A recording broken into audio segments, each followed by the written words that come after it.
Eluru corporation అనునిత్యం కూడా రోజుకి 2 పూట్ల సరిపడా తాగునీరు అందించేటువంటి చరిత్ర కలిగినటువంటి నగరం.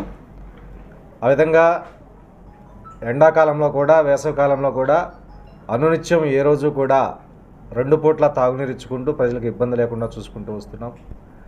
అయితే ఈ సంవత్సరం ప్రత్యేకించి దీని గురించి ఎందుకు మాట్లాడాల్సి వస్తుందంటే, ఏదైతే ఎల్నినో ప్రభావం ఎఫెక్ట్ వల్ల వర్షాభావ పరిస్థితులు ఏర్పడ్డాయి, రాష్ట్ర వ్యాప్తంగా కూడా వర్షం కోసం రైతన్నలు ఆకాశానికి ఎదురు చూస్తూ ఉన్నారు. అదేవిధంగా తాగునీటికి కూడా ఇబ్బందులు తలెత్తబోతూ ఉన్నాయి. ఇప్పటికీ గౌరవ రాష్ట్ర ప్రభుత్వం యొక్క ఆదేశాల ప్రకారం గోదావరి ధవళేశ్వరం బ్యారేజ్ దగ్గర నుంచి రైట్ కెనాల్కి పూర్తి స్థాయిలో నీటి మట్టాన్ని విడుదల చేస్తున్నా కానీ మన ఏలూరు చెరువు థాయిలాండ్ పాయింట్ కావడంతో ఎగువ ప్రాంతాల్లో ఉన్నటువంటి రైతులందరూ కూడా వర్షాభావ పరిస్థితుల వల్ల ఎక్కువ నీటిని డ్రా చేయటం మూలంగా మనకు థాయిలాండ్ పాయింట్కి వాటర్ తక్కువ వస్తూ ఉన్నాయి. ప్రస్తుతానికి మనకు ఏదైతే మన వేసవి స్టోరేజ్ ట్యాంక్లో ఒక 10 రోజులకు సరిపడా నీటి నిల్వలు మాత్రమే ఉన్నాయి. ఈ పరిస్థితుల్లో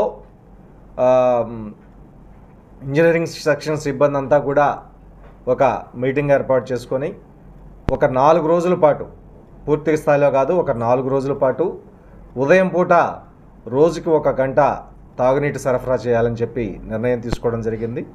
ఎందుకంటే ఇప్పుడు ఉన్నటువంటి 10 రోజుల నీటి నిల్వలు మనం వాటిని సేవ్ చేసుకోకపోతే 2 పూట్ల ఇస్తూ పోతే 10 రోజులు అయిపోతాయి.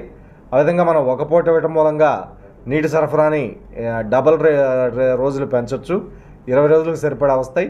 అదేవిధంగా ఈ గ్యాప్లో కూడా నీటిని ఎక్కువగా చెరువుకు నింపుకునేటువంటి అవకాశం ఉంది.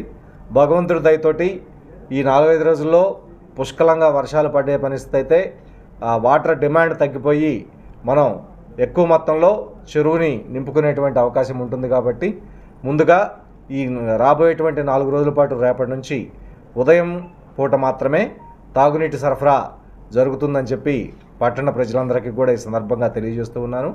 దీనికి అందరూ కూడా సహకరించవలసిందిగా రిక్వెస్ట్ చేస్తూ ఉన్నాను. ఈ 4 రోజులు అయిపోయిన తర్వాత మరలా ఒకసారి దాన్ని తిరిగి రివ్యూ చేసుకొని ఉన్నటువంటి నీటి నిల్వలని ఆధారంగా చేసుకొని 2 పూట్ల మళ్ళా తిరిగి పునరుద్ధరించడమా లేదా 1 పూట కంటిన్యూ చేయడం అనేది మళ్ళా తిరిగి ఏ విషయాన్ని కూడా మీడియా మిత్రుల ద్వారా మీకు తెలియజేయడం జరుగుతుందని చెప్పి తెలియజేస్తూ ఉన్నాను.